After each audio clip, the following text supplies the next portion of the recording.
Good morning. Am I the only one? There's another one coming.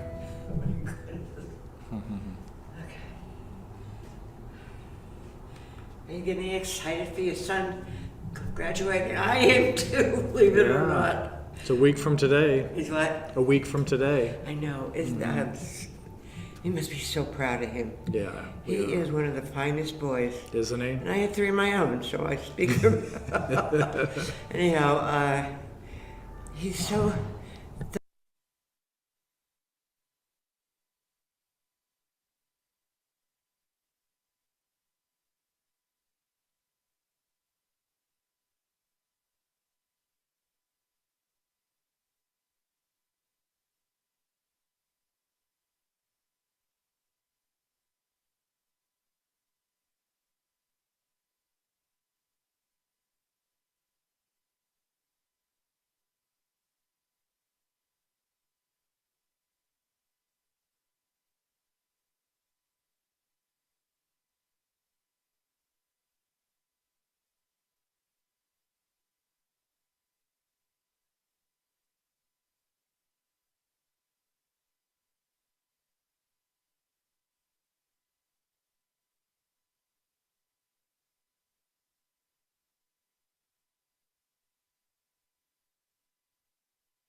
Online, but she's like, I gotta get back into the swing of things. Oh, thank you. Have Carol and Bob got back? No, they won't be back till being, they're going on. Okay. They've joined us online. They're online right now.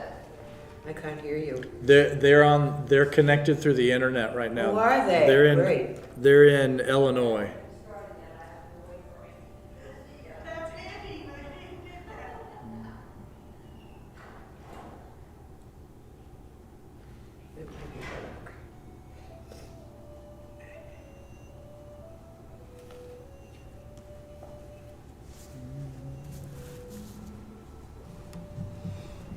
Good morning. Good morning. I got dressed at 8, but I was having so much fun diddling around. I just late. Watering my, it's not a garden because I live in an HOA, but when I have tomatoes that rot or scallions that cut the root off, I plant them in barrels. I've got a whole bunch of herbs and vegetables, and I wanted to water them. They look kind of dry this morning. I'm gonna pretend I'm Bob and Carol. And then, They're joining us online right now. They're in Illinois. in Illinois. Oh, that's right. He lives in Fairfield Heights. His son, I grew up, my farm I grew up on was bought by the government for Scott Air Force Base. Oh. And in fact, my maiden name was Seibert, so Bob asked his son, does he know where Seibert Road is? And he did. And his son works at Scott Air Force Base, so it's kind of a connection. Interesting. Yeah, we missed you last week. You did. Well, you weren't here, but I was. Was it last week I wasn't here? I was gone for a few weeks. Oh, then it was the week before. I'm sorry. Was it last week I wasn't here? I think so. I But guess I I've just had got back that. Thursday. It feels like it's My husband and I have to look at my attendance record and see. Yeah, he'll tell our Oh, yeah, mom because we you were were in retarded. the islands, yeah. All right. Good morning. Good Good morning. morning. We've got Bob, Carol, Pandora, and Diane joining us here this morning. So good morning to you folks. And we're going to start with "'Tis so sweet to trust in Jesus." I think we'll do verse 1 and 4. "'Tis so sweet to trust in Jesus, just to take him at his word, just to rest upon his promise, just to know, thus saith the Lord. Jesus, Jesus, how I trust him, how I proved him more and more. Jesus, Jesus, precious Jesus, oh, for grace to trust him more. I'm so glad I learned to trust thee, precious Jesus, Savior, friend, and I know that thou art with me, wilt be with me till the end. Jesus, Jesus, how I trust him, how I proved him more and more. Jesus, Jesus, precious Jesus, oh, for grace to trust him more. Let's pray. God, we're so glad that you're here with us today. We ask that as we study these steps of spiritual growth, that you would be with us. Open our hearts and minds to this wisdom shared, and open our hearts to see what's inside and how we can learn to trust you with transforming us from the inside out. We love you and thank you for being here today in your name. Amen.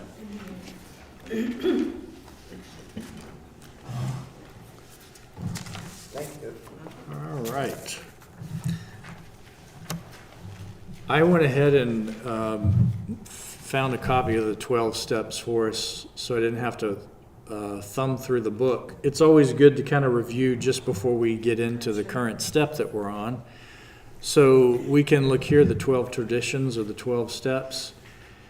We admit that we're powerless over alcohol, or we can fill in the blank with one or many things. Admitted that we're powerless over something and our lives have become unmanageable. We had a nice long discussion about that last week, about the yes, it was last week that you weren't here because you missed out on that discussion of are we really powerless or not? That was kind of the where we went. Number 2, we came to believe that a power greater than ourselves could restore us to sanity. We made a decision to turn our will and our lives over to the care of God as we understood him. We made a searching and fearless moral inventory of ourselves. And we are currently on step 5, admitted to God, to ourselves, and to another human being the exact nature of our wrongs. I want to comment because what we were talking about is we choose where we are. I do think that most of my early life, maybe the first 30 years, I did think I was a victim of things. And when I decided I had chosen where I was, that's when I began to change. So I can see why you would think it's chosen he was, but it seems like I was down the road a little bit before I believed that. Right, that's good. There is, in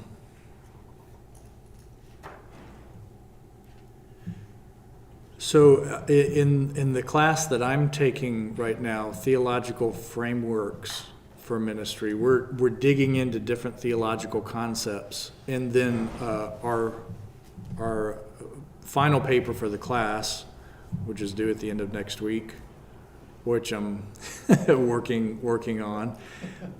We need to pick a theological framework, and I've chosen the Trinity, and then we see how that can apply to different situations. So one of the things that I find in the Trinity that's very helpful is that in these back and forth debates of the first few centuries of the church, they really were focused on Jesus and who Jesus is. Is Jesus God, or is Jesus a human being? And they did all kinds of philosophical, biblical, reasonings as to why we should understand Jesus one way or the other. And what we end up with is, like anything in life, we get faced with something that we understand as a duality.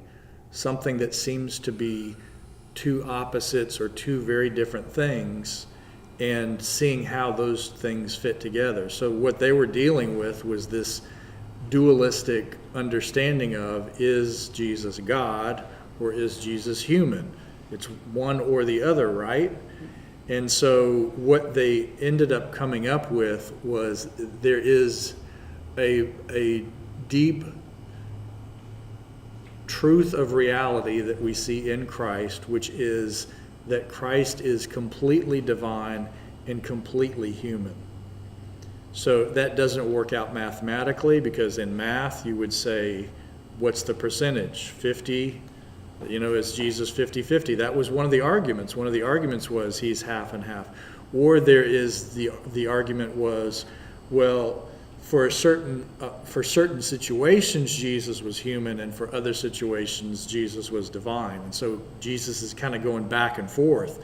Maybe he heals people as God, but then he also eats, so God doesn't need to eat, so that's a human thing.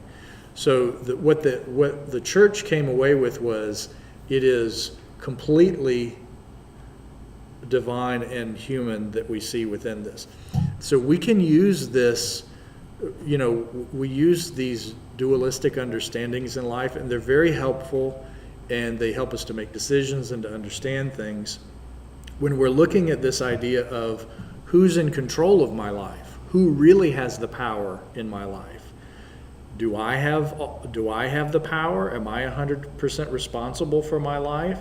Or is God 100% responsible for my life? So it's one of these things where we're back to, am I responsible or is God responsible? If you're responsible and you're held to account for your life, that means you have the capacity to be responsible. You have the power to be responsible. And but if you don't have the power to be responsible, it's not your fault. So when you're talking about growing up as a child does not yet have the capacity.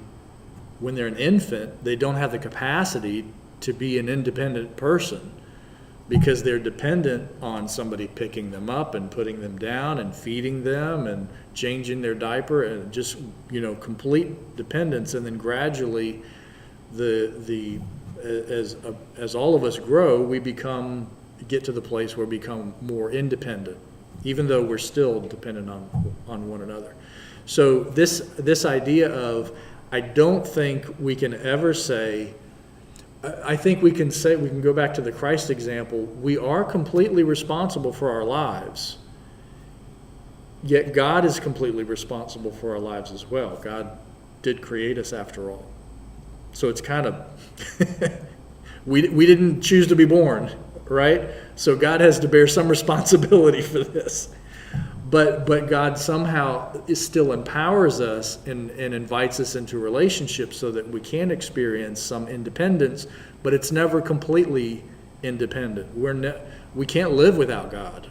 We can't because we're dependent on we're dependent on all these other things around us that God has created. We're dependent on the air and the food and the people and all of those things. But there is a responsibility. So we are responsible. God is responsible. And so finding that place, when we look at these things step by step, this first step, and let's not get back into like the full, are we powerless or not? But there is this acknowledgement that I'm lacking what I need to live a healthy life. I'm lacking something, and I have not been able to do what I need to do to take responsibility for my life. And so at that point you have to say, I give up. And that's where this word powerless comes in, is like, I can't do it. I haven't, or at least to this point, I have not learned how to do it, or I've not put myself in a position where I can do it. And then the rest of the steps are helping us to get to that place where we can take responsibility.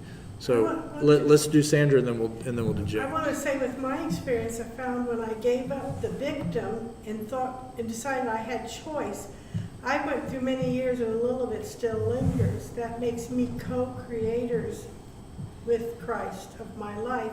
And I feel guilty for even thinking that, but it has to be Christ and I. You feel like you need to take full responsibility? No, I feel you guilty of thinking that he's, and I'm not even a person who believes in the puppet God.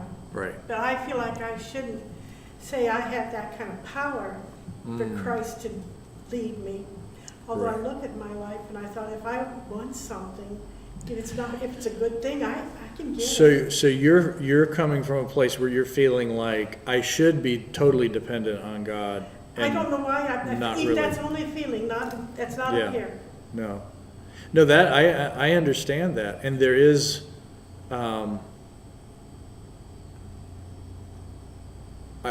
sure that there are people that feel like they're on the other side of that, where they feel like, look, I don't want God intruding and telling me what to do, because I know what to do and I know what I want, and I know what's best for me. There's that attitude sometimes has to be brought into the mix too. But you see, you can come from the other place where God is like, this is on you. I'm here, but you need to take these steps. And so it's interesting. You said you kind of felt a big step forward in growth when you realized I had choice. that you had choice. But thinking God and I were partners in some strange way Right. made me feel guilty that I would think I was that big a deal. Right. Good. And that plays into our relationships with each other too, because we're coming from different places. If there is, there can be, we can grow in a place of the person in charge tells me what to do and I do it, and that's called a good relationship, right? And that's right. Well, that can be the parent-child, Yeah. and then sometimes that dynamic will come into, and there are folks that use scriptures and traditions to say that's how it's supposed to be in a marriage, that there's supposed to be, it used to be, they've changed it in most of the vows that are done, but it used to be obey is one of the vows that they don't both make, but the woman makes to the man, right? Yes. So most of us at least don't view the relationship in that way anymore. But it's possible to come into a relationship with the sense that somebody has more power or more authority. And so it's interesting to work those things out. Do you remember what you were going to say? We did.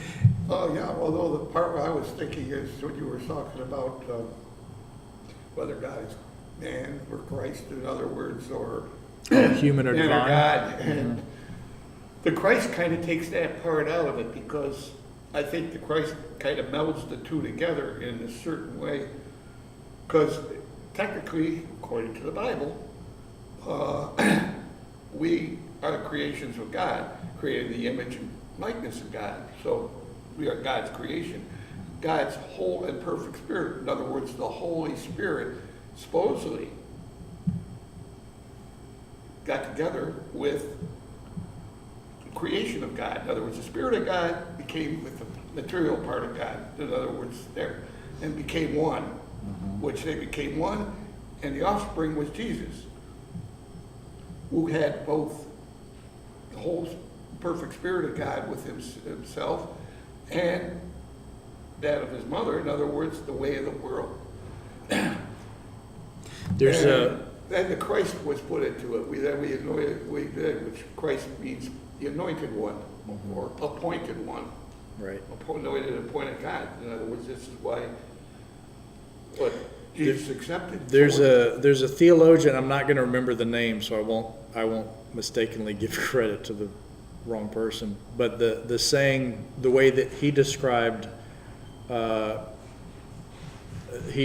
it is, God became human so humans could become divine. I don't think God ever became human. God, the essence of God never became. It's the Spirit of God, not his spirit, the Spirit of God. But if we want to go male, female, Mary's female, God is male, if we're going by the book on the part right there, which is basically male, Well, female. that was- It became the creation. Well, that was the debate of the Trinity for all those centuries. Did God become human or not?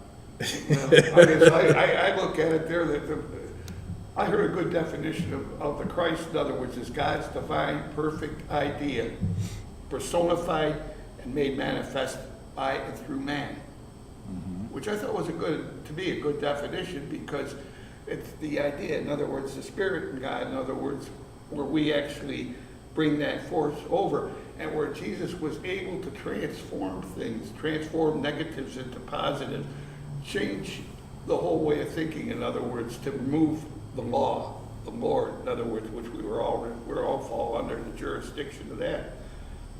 So Jesus, I really believe on the one part, would sometimes show his human side,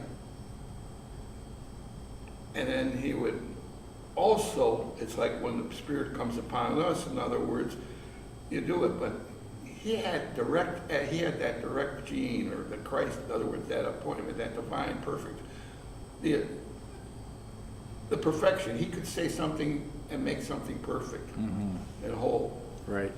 And that was what I think it was. And that's something that we're faced with as followers of Jesus, is how much are we expected, how closely are we supposed to be like Christ? And what is our capacity, what is our real capacity to become like Christ? So it seems that that is kind of the heart of the message of Jesus, according to what he says and his disciples, is that we're consistently being drawn closer to God, and we're supposed to have the mind of Christ and be imitators of Christ, and we're full of the Spirit as Christ, and all these things. So we keep getting drawn closer to the divine, and I think that one of the main reasons for that is that God wants us to know God, and in order to do that, we become more God-like. Now, that one of the parts of that is that in order to get there, which is kind of what we're doing in these steps, in order to get there, is we're looking to the principle of the cross, which is there's suffering, death, resurrection, and ascension. So to go to grow from where we were to where we need to be, we have to go through this process. So the Paschal mystery is, there was suffering of Christ, there was the death of Christ, there was the resurrection of Christ, and there's the ascension of Christ. So Christ ends up being at a higher place and a better place than when he was before the cross, because of this willingness to give of himself, to empty himself, to deny himself, and to take upon what seems to be the character of what God does. And so that's another part of what theologians have grappled with is God affected somehow? Is that what Christ shows us? And it seems to be that what Christ is revealing to us about God is that God is choosing to go through this process of being affected by the creation that he loves. So there's one of the relatively recent theologian has a book called The Crucified God, and talks about how divinity suffers through the cross and is suffering with us. But again, it's in the process of suffering, death, resurrection, and ascension that we see the heart of God and the character of God. So this is really what we're doing here, is we're kind of acknowledging this deep need within ourselves, this powerlessness, this place of being stuck and imprisoned. We need liberation. We need salvation. We need to be broken free to some degree.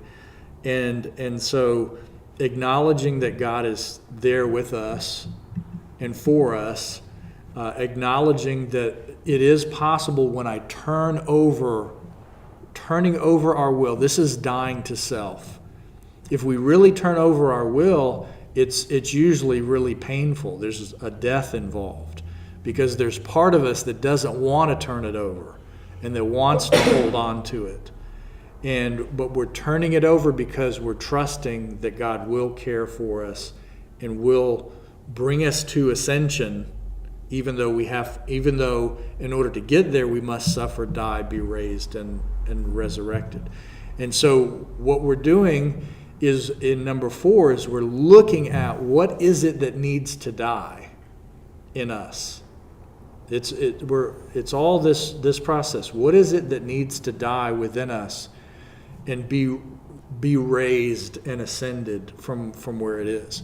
So these are, we can look at, I think our relationships with one another, we could probably give some kind of a rank, if we had the right criteria, of how healthy it is or not.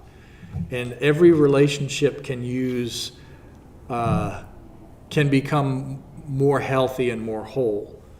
And in the process, we might need to point out some things about our relationship that, if it were to improve and get better, these are the things that would need to be, that would need to suffer, die, resurrect, and be born again. I understand what you're saying, but I'm stuck on why we should choose to bring our shadow self forth to some other person.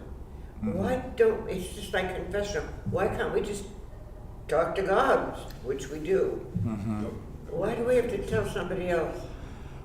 Well, let's get into it. That's what this chapter is about here. So let's look. One of the phrases I'd like to point out here is restorative justice. So there's different types of justice in the world. This is making things right. That's what it means to be just, is making things right. The biblical word is righteousness. So to make things right, how do we do it? We are used to retributive judgment, which is we get retribution for the wrong that we've done. We get punished. Restorative justice is something else, where what is not right about us gets made right in a way that restores us and brings us wholeness. The idea behind that kind of calls attention to probably the reason why we were doing wrong in the first place, is because something is broken. So what is it that's broken that's need healing? so that I can stop doing the wrong things and experience restorative justice. In education, when I was in college, I probably still is, I was taught, and it seemed to me that was a new time in the 60s, that I wasn't to scold or say no to children, but try to very quickly to say, what is it I want them to do, rather than scolding them for what they did, and set people forward with positive goals. And I found that happily successful. There is something, maybe this is one of those things that we can hold in opposition to one another. So there is punitive and there's restorative justice, Yes. right? So one of the things that I think, we usually go in this pendulum, direction. So I think we realized that punishment really may not have been as effective as it could have been. So to shame someone or to cause someone discomfort and pain because they did the wrong thing, and then they'll kind of learn, well, next time I think about saying this or doing this, I'm going to think of that spanking, and it's going to make me do the right thing. So that could modify behavior, but I think what we also recognize is that we really don't want to just modify behavior, but we want to modify what motivates our behavior. So this is like what Jesus is saying. You've heard it said, don't commit murder. Well, that's dealing with external behaviors. Don't kill people, and if you kill people, you'll be killed. That's kind of the eye for the eye Old Testament version of things. So that's justice. If your son kills another person's son, then that person can kill your son, and we're even. That's justice. But that's a punitive justice, because now you have two families that are in pain, and that has a tendency to lead toward the cycle of revenge. So the goal that Jesus brings forward is, let's not look just at our behaviors, but let's look at what's modifying our behaviors. So he says, you've heard it said don't murder, but I say don't hate. So look in your heart and look at what is causing that behavior.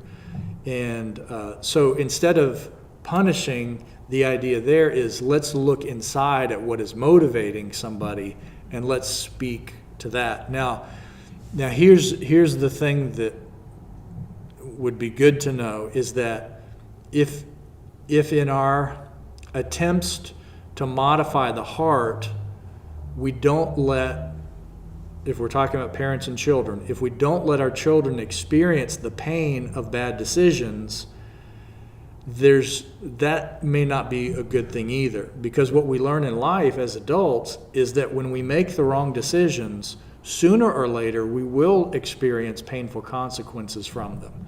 It may not be in that moment, it may be later on. And we also need to recognize that it's not just about me and the pain that I experience, because I might make a decision that doesn't hurt me, but it hurts you.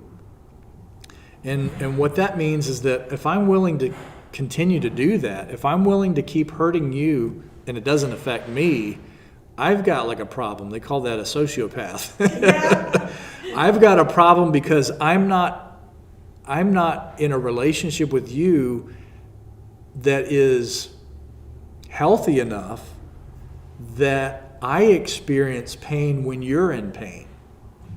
And if I were, when the two brothers are hitting each other, and it's like only the one that got hit is the one that's in pain, at some point you get them to realize this is somebody that you love, and when you hit them and they hurt, you should hurt too. So it is a deeper look inside, and it does have pain involved, because if we don't experience the pain of what we cause other people, then we might need some more growing to take place. People would tell me when I was raising my children about spare the rod and spoil the child. But I found that guilt just makes them project onto other people all this guilt, and that just gets nowhere. But I finally found when it said I don't know if it was Proverbs or where, but it telling a father to set his son on the path he wishes he would go. And when he's a man, he would still be on that path.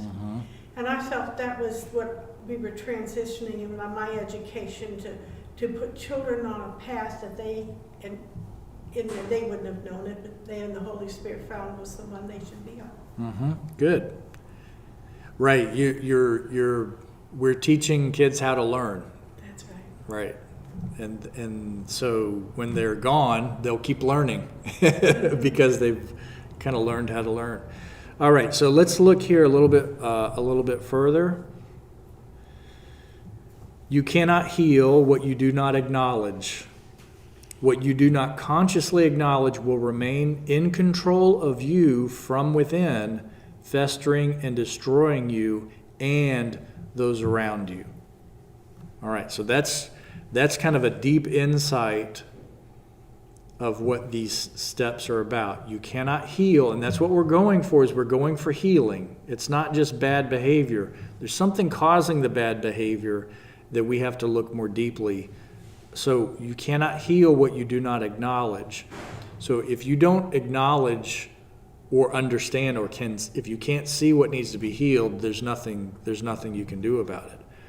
What you do not consciously acknowledge will remain in control of you from within. So this is kind of the shadow or the subconscious or whatever we want to call it. If we don't understand what the problem is and don't acknowledge it as a problem that needs to be fixed, then it can't be fixed. But it's still alive. It's still in the back of our minds, and it's influencing the decision making that we have going through life. It's influencing our behavior, and it's not only going to impact you, but it's going to impact people around you.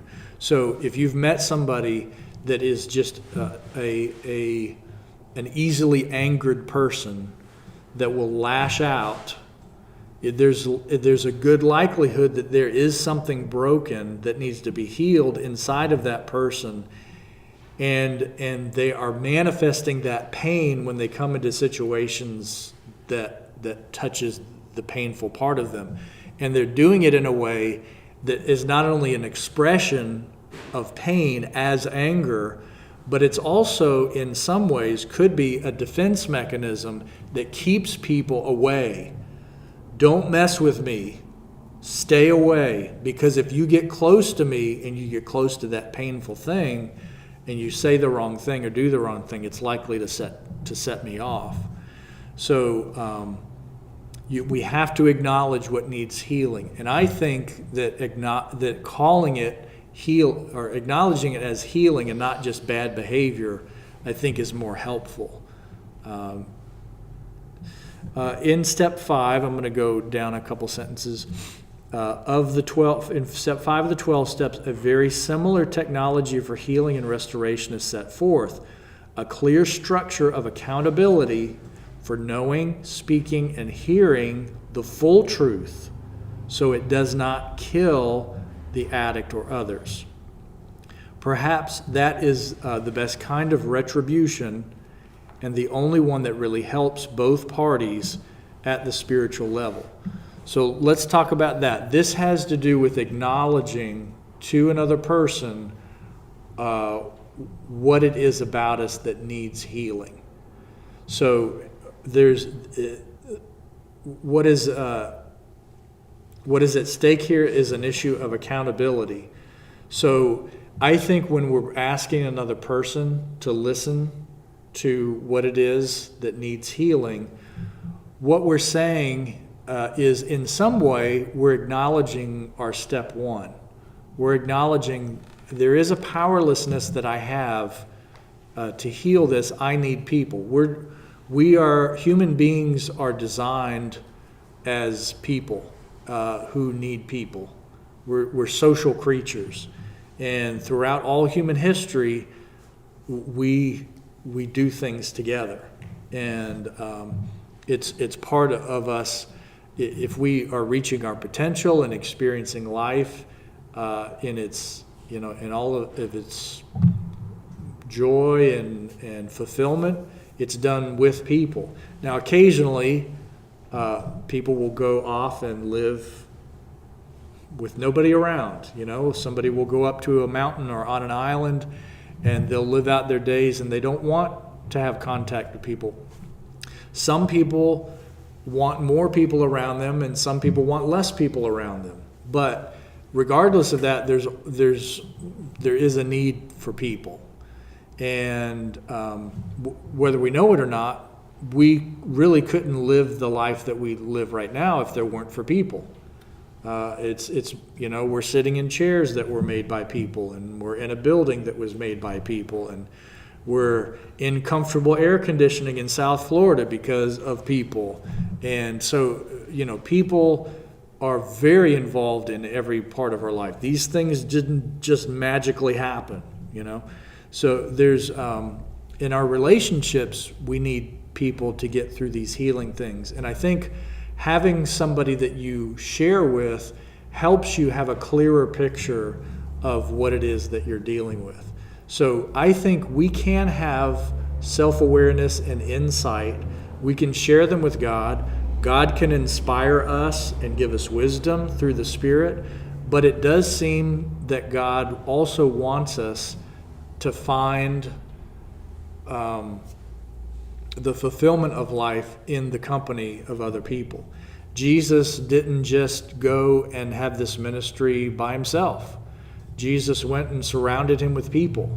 And it was only occasionally that he went off to pray and then came back and hung out with people. I remember thinking one day, God didn't create us as individuals on our own planets, but he could have. God could have created us in a way where it's just you and your planet. Enjoy your life.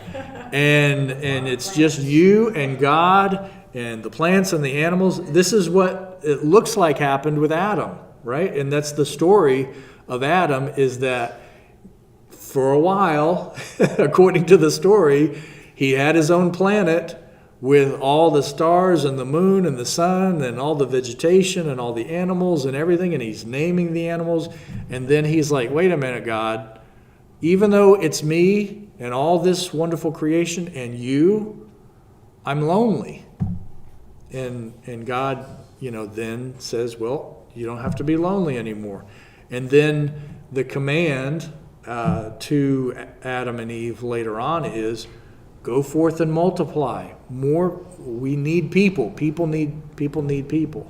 So that's why this is kind of in here. This is not just a 12 steps for a single person to go through on their own with God, but it includes sharing with other people. And usually these steps are done in the context of a group going through these things together. Well, I was in my other church. We studied books, and I was with this one woman. In fact, she is the minister's wife for about 50 years, and after about 40 years, I guess we stopped having the groups because everybody who had been in is dispersed. And I told her of this situation of my mother when I was a toddler and her brain damage from having encephalitis. And she said, well, why have you never said that before? And I thought, I know it says, this sounds mean, but Jesus said to not throw your pearls before swine. And I'm not going to give, until I really worked through what that meant, I couldn't tell people because I couldn't put it into words. And I'm married to an engineer, so I have to put it all into a short amount of space before I'll say it. And he, just as when he builds an airplane or is working on the space program, there's only so long we can listen to it, and we say our ears hurt. Other people aren't interested in what we're interested in. That's good. That's good. So when we share with somebody, we don't just pick somebody off the street and say, hey, I got something I want to tell you. That's not the type of relationship that we're talking about. We're talking about if you are sharing something that is a sacred pain for you. It is close to your heart. It is private. It is something you have experienced, and you have a right to protect that pain from further pain. So and we learn to do that in different ways, good ways or bad ways. But if that pain is to be healed, there is a principle out there that is, when we share it, it becomes more real. We'll understand the pain more. We may have some insights into how that can be healed that we wouldn't have before. But this person should be carefully and wisely chosen. Somebody that can respect the sacredness of your pain, somebody that can understand it as well. We might have somebody that we trust with anything, but that doesn't mean that person would be understanding, because they may not get it. And there's too many fixers in the world. They feel so loving and wonderful. If they just told you what to do, it'll be all over. We're looking first for understanding. We're not looking to be fixed. That's right. Right, because that's not going to take care of it. That's not going to take care of it. When we're sharing, we're not really looking for advice. And this is one of the things when we look in grief recovery books. This is one of the first things that you experience as somebody who's currently in pain, is that people are going to want to fix you by doing these little things. You know, if I say the right words or if I offer the right things, that's going to fix it. Well, the pain of a loss is not going to get fixed with just anything. It'll be okay. She's in heaven. One day we'll be there. God needed a flower. You know, there's a reason for everything. Those things are not going to help to heal the pain. Those are little taglines or little slogans that we put all over life experience just to kind of simplify it, oversimplify it. So we're looking for trusting people and wise people and understanding people to share this with. Women in the generations before me tend to actually feel they're good Christians and loving people because they could see what was wrong with you and they were going to fix you. I had that a lot in my younger years. Right. And there is, that's going to be the manifestation of their own issue. Right. So it's if you come in and you tell everybody what's wrong with them, that is a way to keep you protected from anybody seeing what's really going on inside of you. Yeah. Sometimes those expressions, though, like a reason for it, there's a reason for everything. It's one of the things that hit me really good, believe it or not. There is a reason for everything. And when you understand that reason, you then are on the steps to balancing yourself out from that situation. Right. And so sometimes you hear something and it just resonates with you, in other words. And especially if you're operating on a spiritual basis if you're really trying to use this program, to use a higher power or God as your directing field to show you the way. I think those can be helpful. There is a reason for everything. In other words, the belief that God can use circumstances to bring something good out of it. And we would say, well, that was the reason.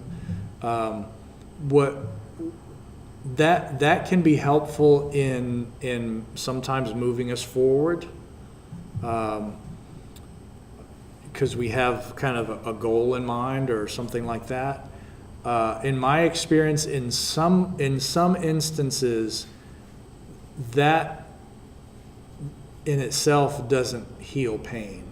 So I remember I was with a therapist at 15 years old after my mother had passed away.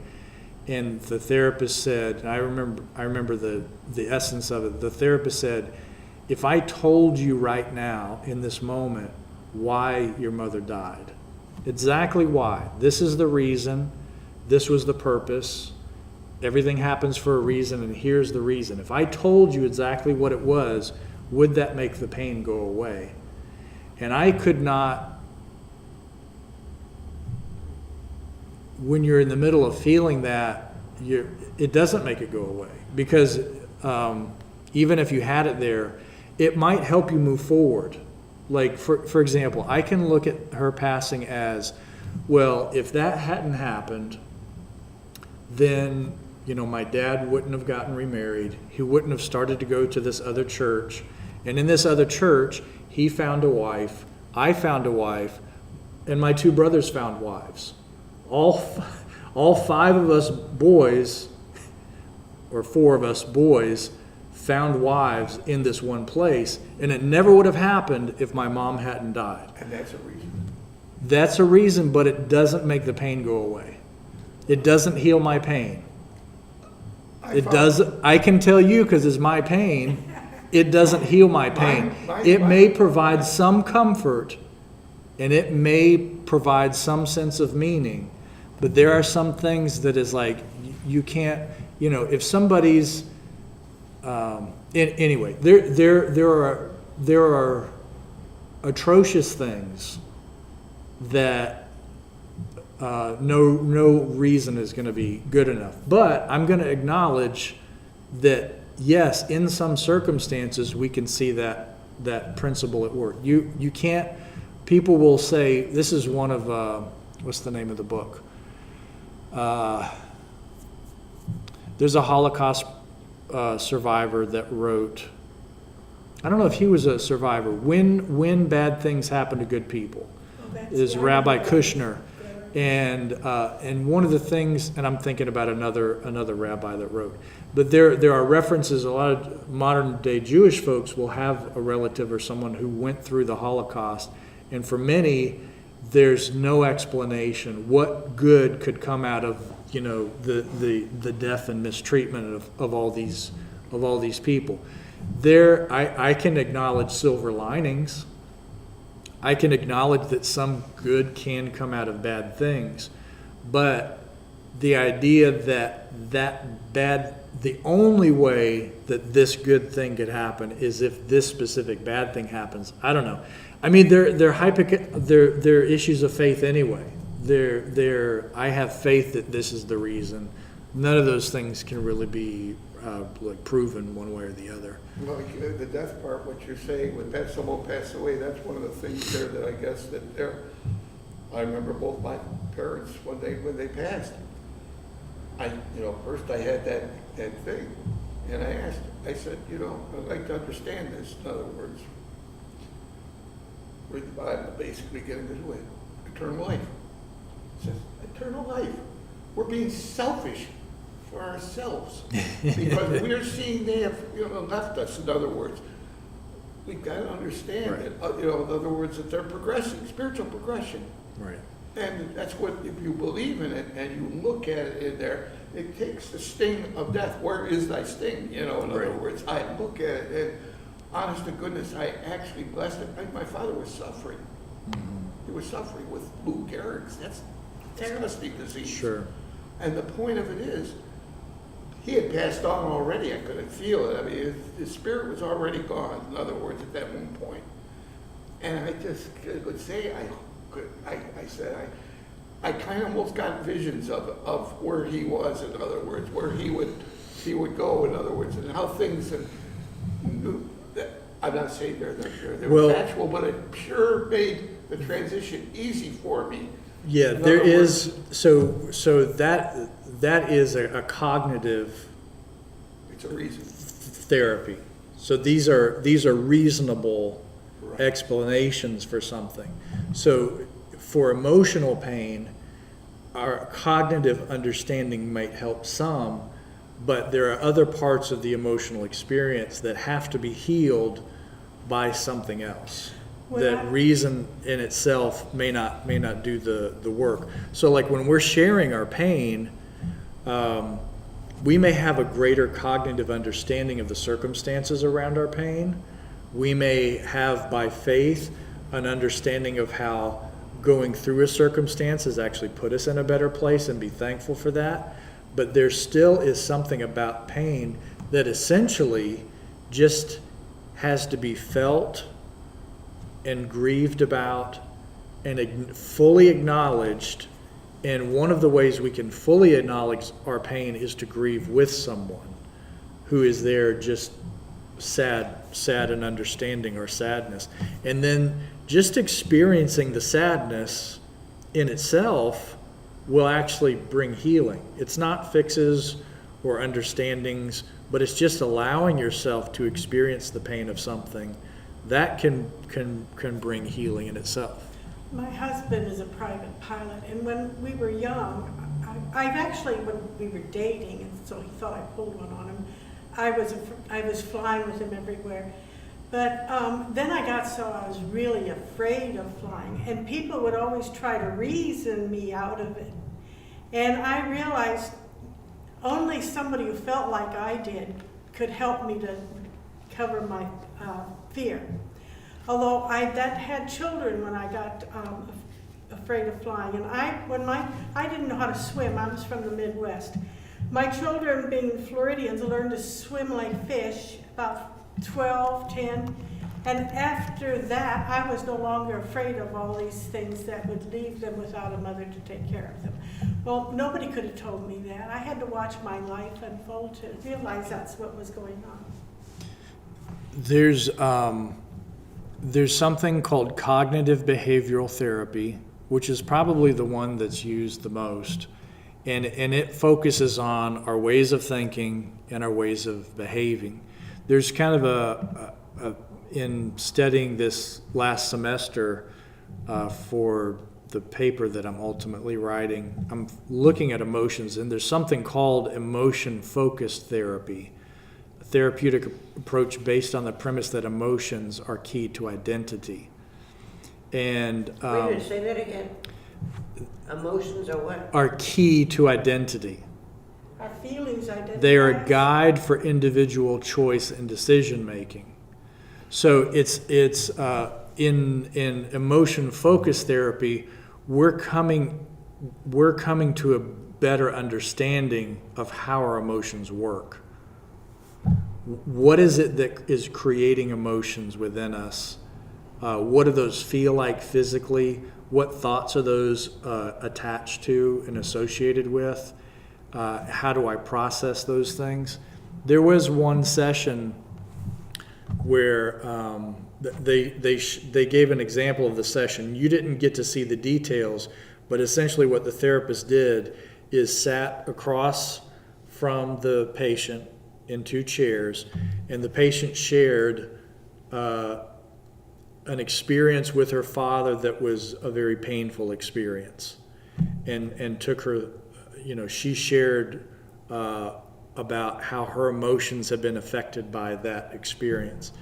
And then as a part of the exercise, it wasn't necessarily the fullness of the exercise, he had 3 chairs, and he moved her over to the chair next to him, and in the empty chair over there, he said, let's say that this is your father.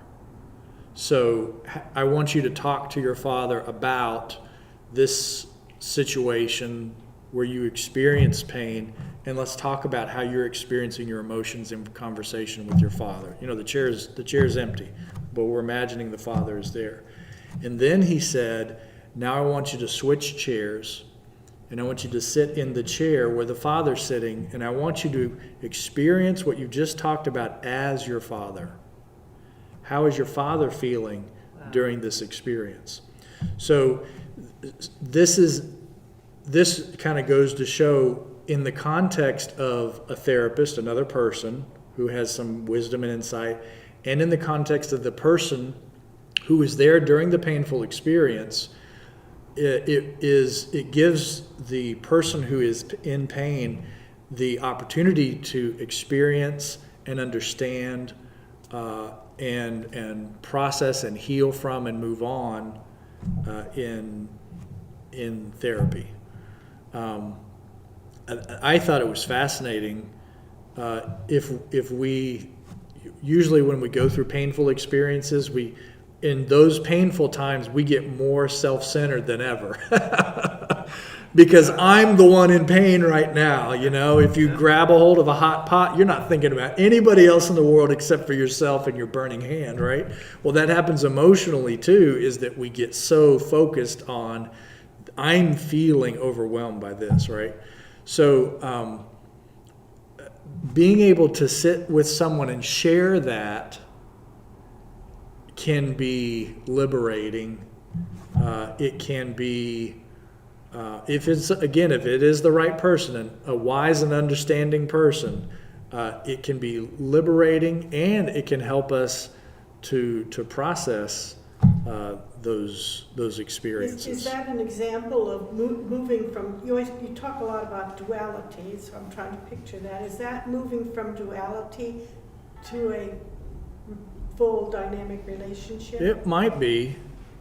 Yeah. You're bad, I'm good. And Right. Yeah, it might be. It's understanding that the things that we think are completely unrelated or disconnected are actually very much essentially connected in some way. You know, it's like the coin. There's two sides to a coin, and you can't get rid of the other side. It's not a coin unless you have two sides, right? So, well, let's look at this this next section here. When human beings admit to one another the exact nature of their wrongs, we invariably have a human and humanizing encounter that deeply enriches both sides and even changes lives, often forever. It is no longer an exercise to achieve moral purity or regain God's love, but in fact a direct encounter with God's love. It's not about punishing one side, but liberating both sides. So that's another reason why we look at the two-person encounter in the sharing of pain, is that it is the experience of the pain in the environment of love that brings healing. So if we just experience the pain just to experience it, it's probably, it may not go away. It may come and go, but it may not heal. Whereas if we are sharing and experiencing these painful experiences in the environment of love, then it works its healing magic, so to speak. And it not only changes the person who's going through the pain, but it changes the person who's being shared with. Because that is the nature of love, is that we share with each other. And the more we share with each other, the deeper the love goes. Now, there's also a lot of risk in love too. Because the more we share and the deeper we grow in love, the more our life is being impacted by another person. We're not just individuals, you know, moving through life and on our own. We're doing something. We're living a shared experience together, and finding the healthiest and best version of love is what's really important. Unfortunately, what can happen sometimes if we find a person that we share our pain with, if the love in that relationship is not that healthy, then it can create dependency or codependency. It can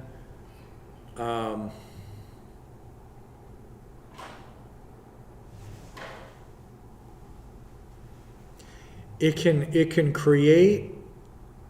can create a sense of relief that could be misunderstood as love.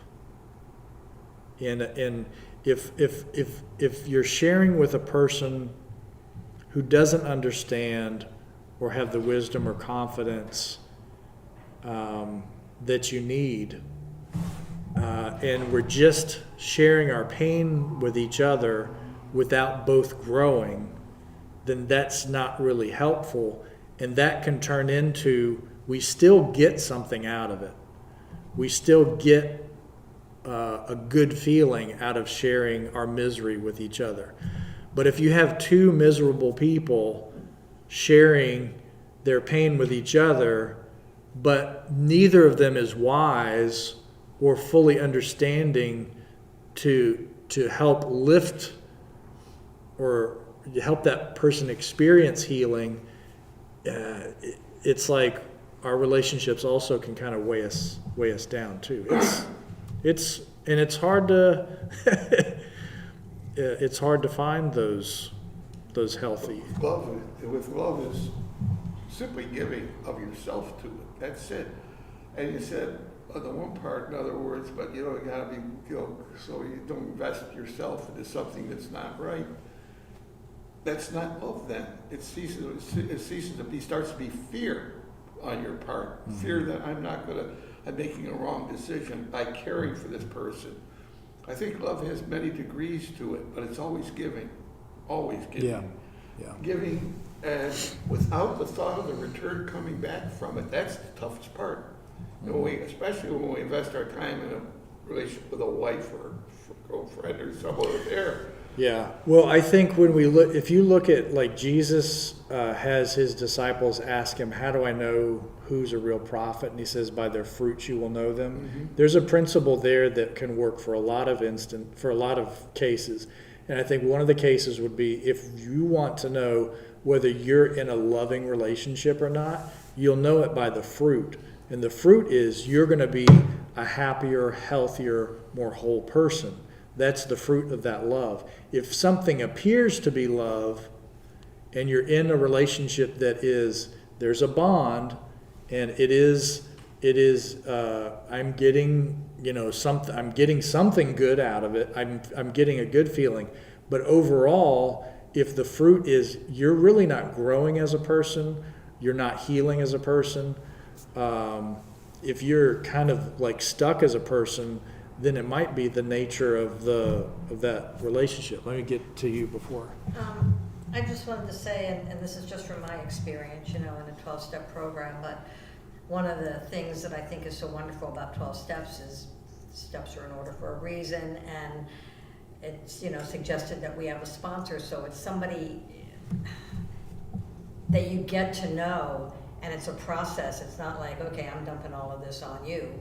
But, as you gradually go through these and you trust someone and you learn to, we don't all have the same experience in life, the same circumstances. But I know for me, when I'm trying to tell somebody what's going on with me or the things that I think I've done that have been so terrible or I've said or I've hurt people or whatever it is, I don't want to let you know because you might use that against me and it makes me vulnerable, But by doing that and putting myself out there, it's a risk I take, but I also believe that like the things that I tell myself over and over, I can't be objective with myself. By sharing it with somebody else, they can maybe see things or look at it in a different way than I am, maybe a more positive way, and I'm like, I didn't think about it that way. Maybe I'm not so bad. Maybe I'm not so good, but it kind of puts things in a little bit of perspective, and then I can choose to work on some of them or not. Maybe I'm not ready. And I think we're all on our own journeys, our spiritual journey at different times. We're in a different place, and it's just a growing process, and it just takes time. But I know for me, I'm grateful that I've had those experiences and continue to, because it's not somebody fixing me. I'm never going to be healed totally because I'm human, and That's right. And that's the whole thing. And I'm perfectly imperfect, and I know that. I forget it sometimes because I keep striving for that perfection. But a work in progress. And but for me, it's been an amazing experience to be able to do that because it is healing. It's free. Right. It's like, okay, well, I don't have to carry that baggage around anymore. I didn't realize maybe I was carrying it or that it was affecting me so much. But again, I don't know what it would be like outside of a 12-step program, because it really would have to be a good friend or someone that you believe I think trust is a big issue with it, but also someone that maybe can understand where you've come from or that has been there before you, and that's kind of why we work with someone who's been around before us, because they've had the experience of working 12 steps. That's There are, important, I think. there are principles and guidelines that everybody has agreed to abide by when you're in those recovery programs. To the best And- of our ability. And, pardon me? To the best of our ability. To your best of your ability, yes, but there is an acknowledgement that there are very clear guidelines about how we're going to conduct these relationships with each other. It's interesting, you used the word mentor, and that is really the person that you're encouraged to share with.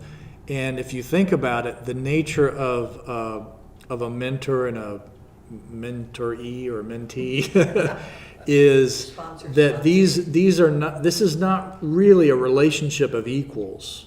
This is a relationship that has kind of some authority within it. The mentor is a wiser person, a more knowledgeable person, an experienced person, and so this is not the same as sharing with somebody who is, exactly on the same level as you, like your best friend or your brother or sister or something like that. So, like I personally, I have like a mentor, I guess you could call him, that I meet with every month, and he is a person that I can tell anything to, and I've had this relationship with him for like 3 or 4 years, and the nature of our relationship is full of trust. He's an older person than I am. He's a wiser person than I am. And so if I'm any of the deeper stuff, the more challenging stuff that I'm dealing with on my own, I know that I have that person that I can go to and trust. And I'll share some things with somebody who's like a friend of mine, and we're kind of on the same level. But the more difficult things, I'll go to somebody who has some authority to speak into my life. And so it's interesting that in the 12 steps, there's probably, with the mentor idea, that leans a little bit more toward, well, any type of authority, any type of a relationship where there's not equal authority, a parent-child relationship, a teacher-student relationship, doctor-patient relationship, whatever those are, that's the kind of thing that we're looking at initially to deal with the big issues at stake. And then hopefully with time, in a safer environment of having somebody that can be trusted and knows what they're talking about, then the capacity to trust will build so that the other relationships can be affected by that trust too. And then you can share with friends, or you can share with your kids, but knowing... Why can't that person be God? That's my honest and true, that's my feeling. I talk to him all the time. He knows everything. Any guilt I've had, I lay on him, and he understands. There is benefit to what you're talking about. The question would be, are you getting all of the feedback that is available to you?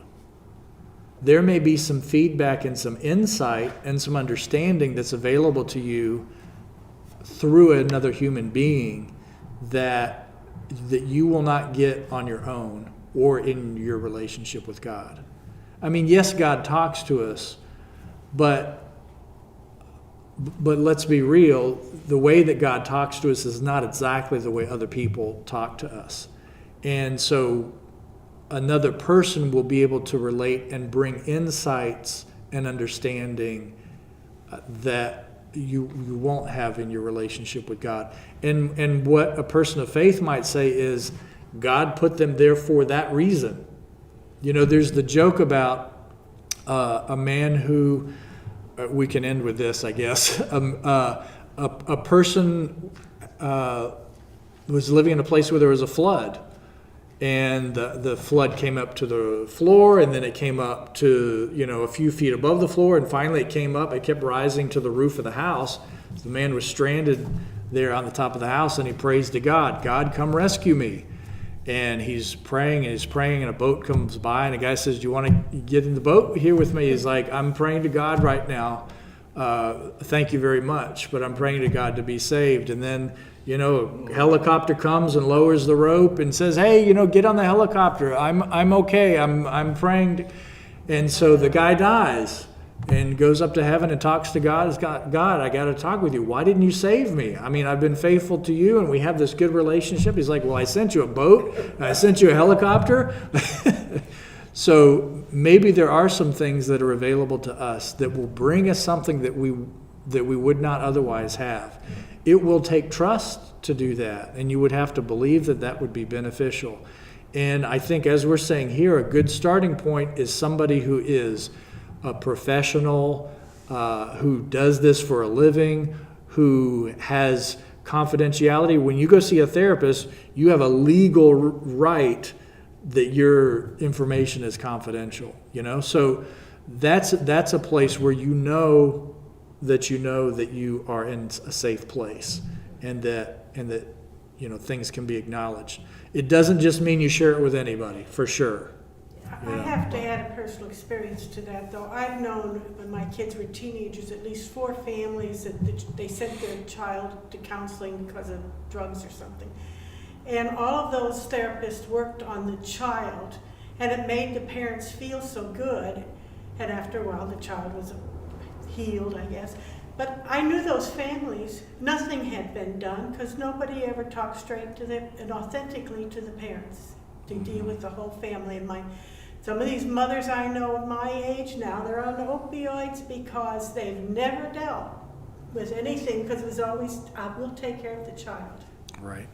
This may sound strange, but I've found some of the best advice I have gotten, or some of the best revelations I've gotten, from a complete stranger. Really? That I have nothing invested in. Sure. Except I'm in the time and that point.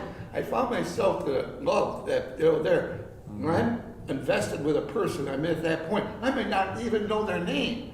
But we'll get talking, and if you ever have it happen, you get really close, and you'll say things to them about something you wouldn't tell your best friend, Right. or a parent, or someone else, because they're a stranger, and they'll say something, or they'll do something, or they have something. I really believe we're brought to these people sometimes. Jesus was that way. Jesus didn't know these people he's healing or curing. They're total strangers. Come in, and with this is what the point of it is. You don't have to go to a professional. You don't have to go to this or that. You go through the Spirit within yourself, in other words, and it will tell you if it's right or wrong for you at that time. You will know. You can discern. I agree. And that's what it does. And sometimes, like I say, it comes from the strangest and in the most unique ways, if you keep your eyes open and really believe and look at it that way. Yep. And There's truth in that. I know there is. Yeah. And it's like I said, some people, like she was saying, they invest all their time in therapists and professionals, and the kids, no one changes. They go through the same old thing because they're not really invested. They're doing it for money. They're doing it by a book. They don't have the connection. And you'll connect with someone in a bar sometimes better than you connect with someone like that. yeah. And getting the information. It Right. sounds crazy, but it's not. It's, at least for me, it works. Well, I think you can have good experiences in all types of situations, exactly for it. sure. And I would say, just like lawyers, doctors, pastors, there's some good ones and there's some not so good ones. There's friends out there. There's some good friends and there's some not so good friends. There's some strangers you can meet that are wonderful, and there's probably some not so great strangers that you can meet too. Yeah. It's all about taking risks. But you said something key, and that's in all of this, no matter who you choose to relate to, if you have the promptings of the Holy Spirit that give you confidence in there, you're going to be in a much better But place. you listen, Jay. You listen, that's the difference. Right. You have to listen to the Spirit. Send us out in the